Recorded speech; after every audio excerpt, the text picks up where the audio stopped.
What's up, everyone? Welcome back to Stag Voiceover. My name is Neil Glasgow. So, in today's video, I wanted to tell you something really important. So, let's get into it.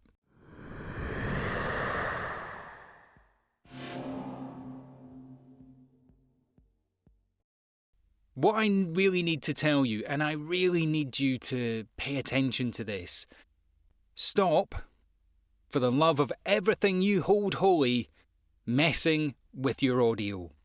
Leave it alone. I spoke to a very nice guy today who has been struggling with his audio.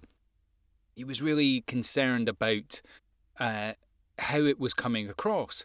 So he contacted me on Reddit. We had a bit of a chat back and forth, and he ran me through what he had as his equipment. And we're talking everything from declickers, de-essers, limiters, compressors, mic, just everything. It was a lot. And I asked him, look, do you need all of this stuff? Or do you have it because you've maybe seen someone like me on YouTube using it? And it was the latter.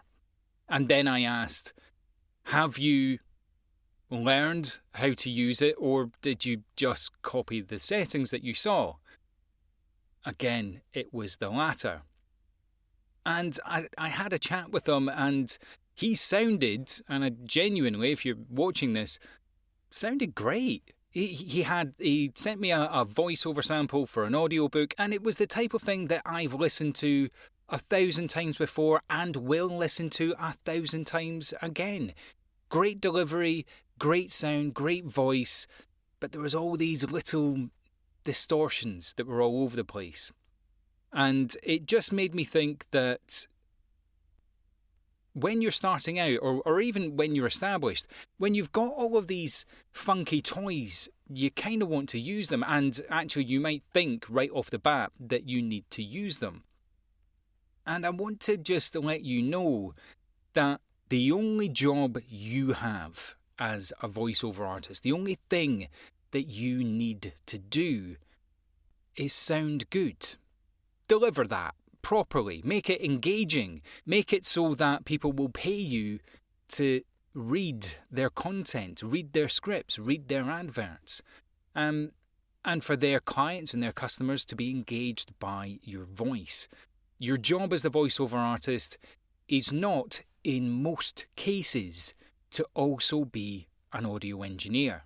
Now, most clients, at least in my experience, if they would like me to do audio engineer style editing and effects to my audio, they will tell me what it is they want, and in most cases, they will tell me specifically what settings to use, because they're going for a very particular sound. Now, if you've got access and the ability to do all that stuff, great. That gives you a wider and more rounded appeal to your audience. It's a great thing to offer. But it's not the main thing to offer as part of your voiceover services. Now, the person that contacted me was doing audiobooks for ACX, for Amazon. And again, Amazon have got very particular things that they're looking for.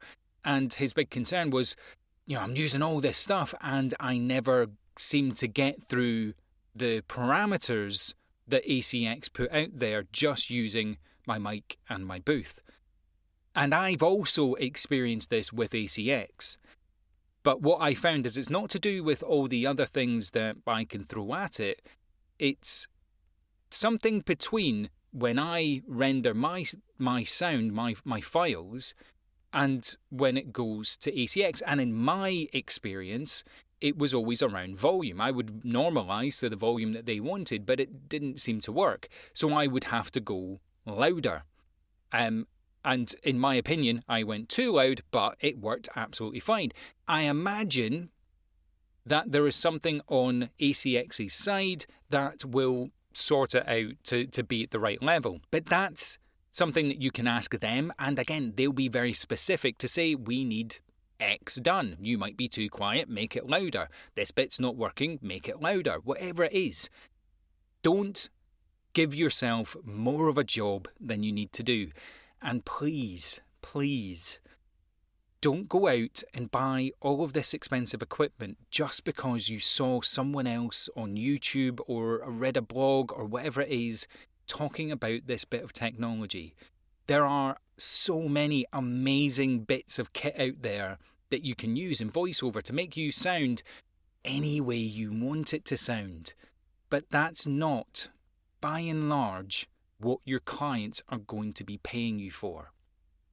You just need to sound good enough to be paid for what your work is. The demos that you do just need to be good enough to capture the ear of the person that's listening to it. They will say, right, we are going to hire you. We need this file in this format. We need it rendered at this wavelength and kilohertz and volume and mono and stereo and all the bits. All the bits that you can do with a microphone, a booth, and a DAW. Don't worry about anything else unless you're specifically asked for it. Save your money. When you're more confident and when you know what you're doing with this equipment, by all means, go out, get it, play about with it, create something really funny and amazing and fantastic and ear-catching and great. Two greats. But what you won't need to do for every single thing that you do is have all that kit. And your best way of having no clicks and the no S's and mouth noise and all that sort of stuff starts here. It's not in the back end. You need to hydrate yourself. You need to train yourself how to speak properly, or at least as best as you can. Accents and regional dialects, etc., do come into play. But that's the honest answer. If you ask any professional what is the best tip that they can give you to making your audio sound great, it starts with you, not with your gear. I hope that helps. I hope that saves you some money. And ultimately, I hope that makes you a better voiceover artist. If you like this video, give me a like and subscribe. If not, don't. Give me a thumbs down.